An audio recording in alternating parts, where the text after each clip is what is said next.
Finally, Queso has come back with another reaction. And today we are reacting to Eminem explaining why he apologized to Rihanna, hey Riri, and why he dissed Snoop Dogg. But before I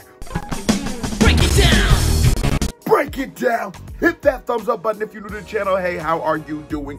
Hit that subscribe button, because if you don't subscribe, your granny is a dirty, stinking little we popping off. Keep it locked. Happy New Year. Eminem is in control. He on Shade 45. Hey man, Great Rizzy up here with Eminem right now on Shade 45. You know, M don't do a lot of interviews, you know what I'm saying? I just want to give you a little backstory. M don't do a lot of interviews, so when we do get an M interview, it's usually a real big deal. And I love how he does. He waits till he has something to talk about. He waits till he drops music and then explains his music. And it's one of those things where it's like, this is a person who has true content, because he doesn't need to get on here and start talking about a bunch of nonsense. He's here. His music means something. His music speaks for itself. And then, yeah, there's certain things I want you to explain. Why did you apologize to Rihanna? Is what you did to her so messed up? Why did you diss Snoop? And I'll talk more about the Snoop thing as the video goes on, but it's hurting my heart, man. I'll be honest. Music to be Murdered by a Side B, the deluxe edition is out there right now.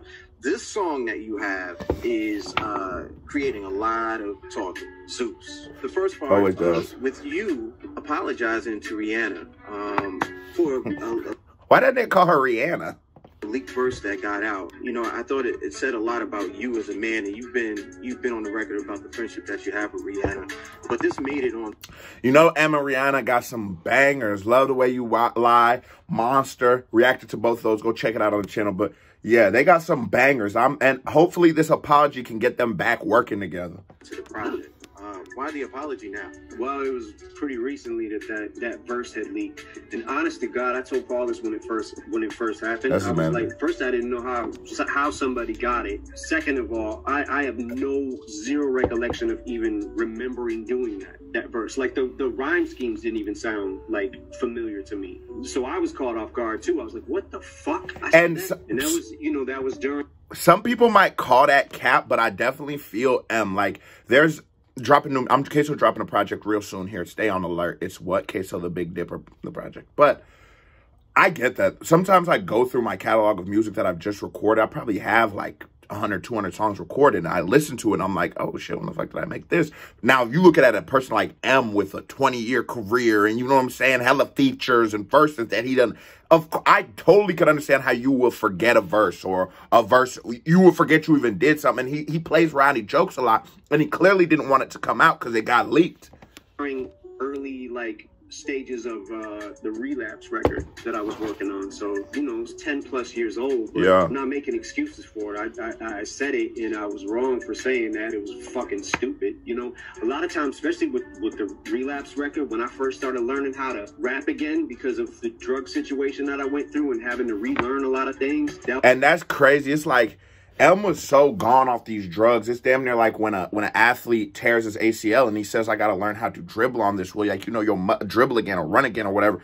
Your brain is a muscle, and you have to figure out how to still work it, especially at the high level. M is using his brain, his rhyme schemes, his flows, his metaphors, what he's doing on the mic, that you don't just wake up. You know what I'm saying? Like, that's not just some simple thought. So, yeah, that's a very interesting tidbit right now.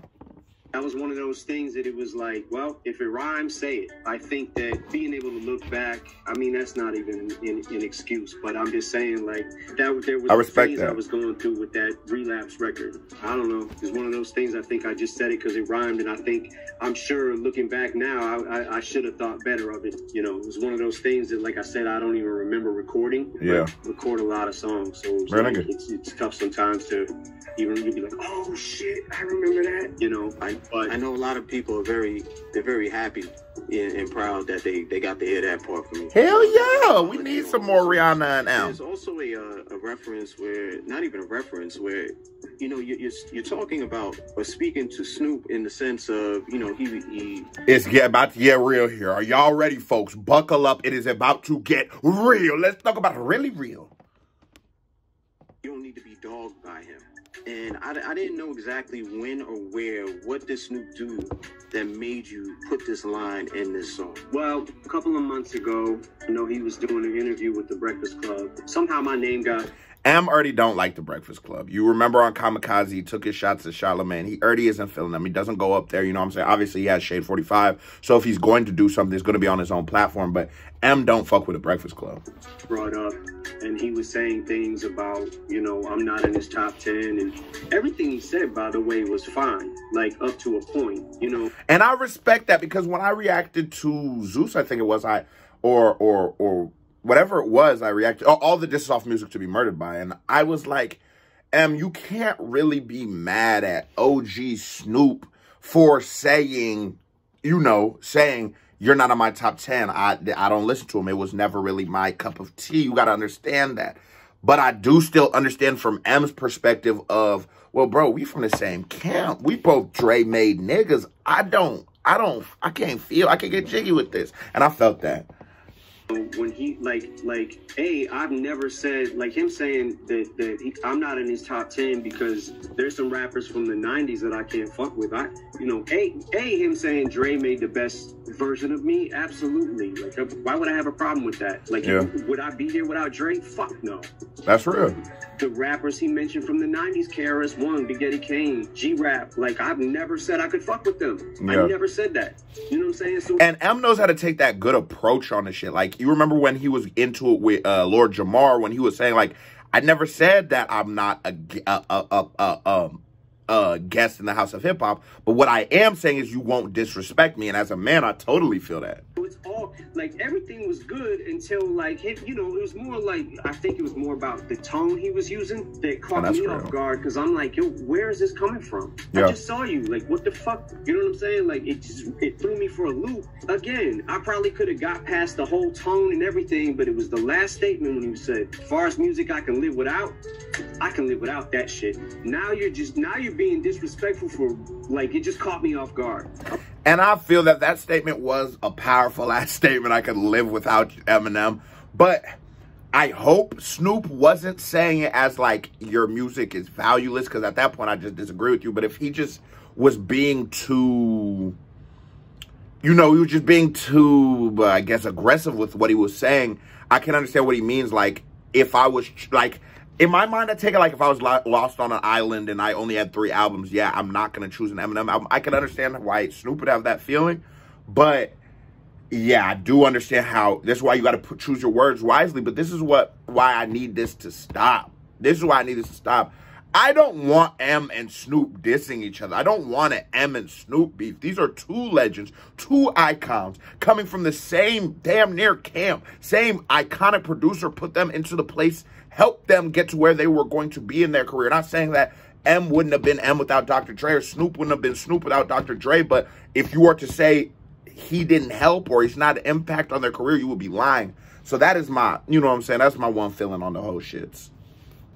I wasn't ready for that. And people started hitting me up about it, like, oh, what are you going to do? What are you going to do? And I didn't know what to do about it at first. Internet gas and shit. It confused me, because I'm like, yo, bro, same team. We're on the same team. Like, what the fuck? And I have never, in my career, my entire career, ever said a disrespectful word about Snoop Dogg. Yeah. I mean, what the fuck? How could you? Like, his impact on hip-hop, like, I can't front on that. That's but real. It's like, at what point does it start? And I love how M is still speaking with respect to Snoop. Like, and that's why I don't want this to happen. This is one of them situations where Snoop probably shouldn't have said that, but, like, coming, like, they should sit down and have a talk or something like that. This don't need to be a beef. Okay, now everyone's entitled to their opinion. My top 10, top 5 ain't gonna be the same as his, but everyone's entitled. And he might not have Snoop on his top 5. Mad at that. I wasn't mad about the opinion. It was after that. It was that the very last statement was like, oh, what the fuck. And Snoop got set up because in a situation where you ask a nigga his top 5, right, his personal favorite rappers, and then you throw in a name, Charlamagne throws in M, you're setting that nigga up. You are setting Snoop up, and Snoop, he should not have took the bait, like he shouldn't have. But, Snoop, and he an OG, he gonna say what he wants to say, but that was a setup. They wanted to cause this controversy. Like, damn, dog. Like, really? But, you know, I said what I said. I addressed it. I felt like I said what I needed to say. And I'm not saying to choose sides, but it definitely is, it's a song that's going to be talked about for a minute. Facts. This is Zeus, music to be murdered by Side B. Let's go! Eminem's with us. Shade 45.